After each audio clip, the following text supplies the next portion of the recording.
నమస్కారం. ఈటీవీ 360కి స్వాగతం. ముందుగా ప్రధాన అంశాలు. బంగాల్ వ్యవహారంలో సుప్రీం మార్గనిర్దేశం. సిబిఐ ముందు కమిషనర్ హాజరవ్వాలని ఆదేశం. సుప్రీం తీర్పు నైతిక విజయమన్న మమత. బంగాల్ సీఎంకి చెంపపెట్టన్న భాజపా.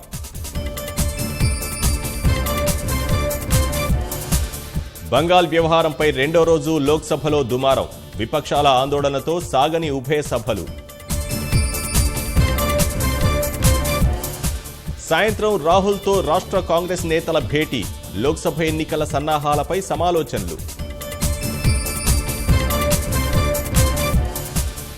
2,26,000 కోట్లతో ఆంధ్రప్రదేశ్ బడ్జెట్. గతేడాది కన్నా 18.38% పెరుగుదల. చిక్కుముడి వీడిన జయరాం హత్య కేసు. అదుపులో ప్రధాన నిందితుడు.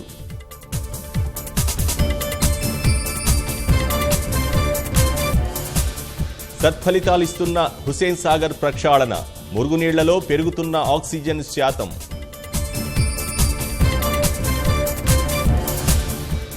నకిలీ వ్యవహారం తెలిసే తెలుగు విద్యార్థుల పేర్ల నమోదు. భారత రాయబార కార్యాలయానికి వెల్లడించిన అమెరికా.